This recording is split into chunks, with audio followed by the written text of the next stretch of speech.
showing out for all of Canada right now. Canadian basketball has never been better in the NBA.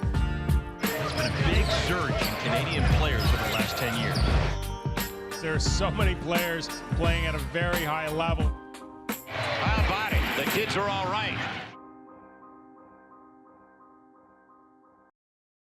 Previously on Basketball Central, we discussed the all-time lineup, first and second team for Canada in its history. And it was interesting how many current players were on that list. Today, a director of North Pole Hoops, Canada's longest-running high school scouting service, Jason Thom, joins us along with Michael Grange as we look to the present and really more to the future, Michael. 16 Canadians on opening night rosters, another 4 on two-way contracts. Of this list, is there a player that you think has the greatest upside?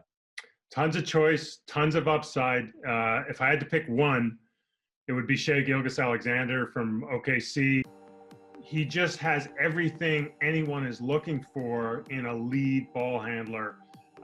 He's got size, length, great decision-making, ability to get his own shot, ability to do that without kind of dominating and forcing too much, and has shown his ability to play off the ball as well. And in an expanded role now in his second season around the league, other veterans have noticed. And the one thing that jumps out, that pace, that patience, which is really the mark of a guy who's comfortable in his own skin in the NBA. And that's, some guys never get there, and Shai's there in his second year.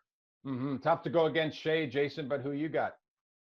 I'd have to go with RJ Barrett. I mean, we seem to forget how young this kid still is. We've seen him, I know Michael and myself have seen him since he's probably about 4 or 5 years old, and just how much growth this kid has inside of him, how much of that want to get better he can add to his game. I love that he's, quirky as a lefty, gives different angles on guys. He still has a long way to go, and if the Knicks can ever figure things out, and the fact that he was able to do what he did last year in a team that wasn't very good, wait till he gets some pieces around him and he doesn't have to be the main guy all the time. I think RJ Barrett, his ceiling is really, you can't really see it at this point.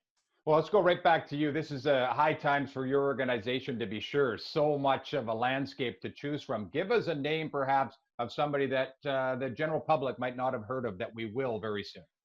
Yeah, instead of going for one name, I just think that the thing I really want to put on everybody's radar is the province of Quebec is really going to be dominating things for Canadian basketball in the near future. They just came off of sweeping the U15 and U17 national championships on the provincial level, and they just have stacked talent the whole way down.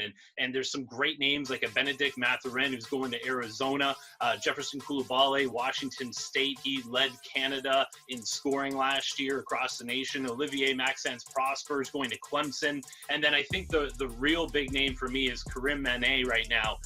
He's 20 years old coming out of Quebec. They have a different educational setup there. So he right now could go into the NBA draft, which he's waiting to see if he can get a first-round guarantee. He could go to the G League professional route, or he could still go to the NCAA as a 20-year-old as his first year. And Tom Izzo's been up to Quebec on numerous occasions to see this kid. So it seems like Michigan State there is ready for him, and it's just him deciding which way he wants to go. So, I mean, that's just some names, and as we continue to go down the list, Quebec really is the place to look out for when it comes to talent out of Canada. Well, Michael, let's take it forward to either the NCAA or the NBA, somebody that you think's ready to explode. Well, there's, again, so much choice. We got to tip a hat to Brandon Clark, who was born in Vancouver, raised in Arizona. He could be the rookie of the year if it weren't for Ja Morant. But I think just a notch below that, you have to look at Luguentz Dort, who's from Montreal, forced his way into the starting lineup in OKC out of a two-way deal, and is already an elite NBA wing defender. And coming up, I like Andrew Nembhard out of Florida. Just great size for a guard, great decision-making, poise, character, all the intangibles. He's 10 out of 10. And I think as he gets to be a little bit better shooter, a little bit more athletic, I think he's going to find his way into the league. Amazing stuff outside of the U.S. Canada is most represented in the NBA, with more to come by the sounds of it. Thanks, guys. Thank you. Thank you.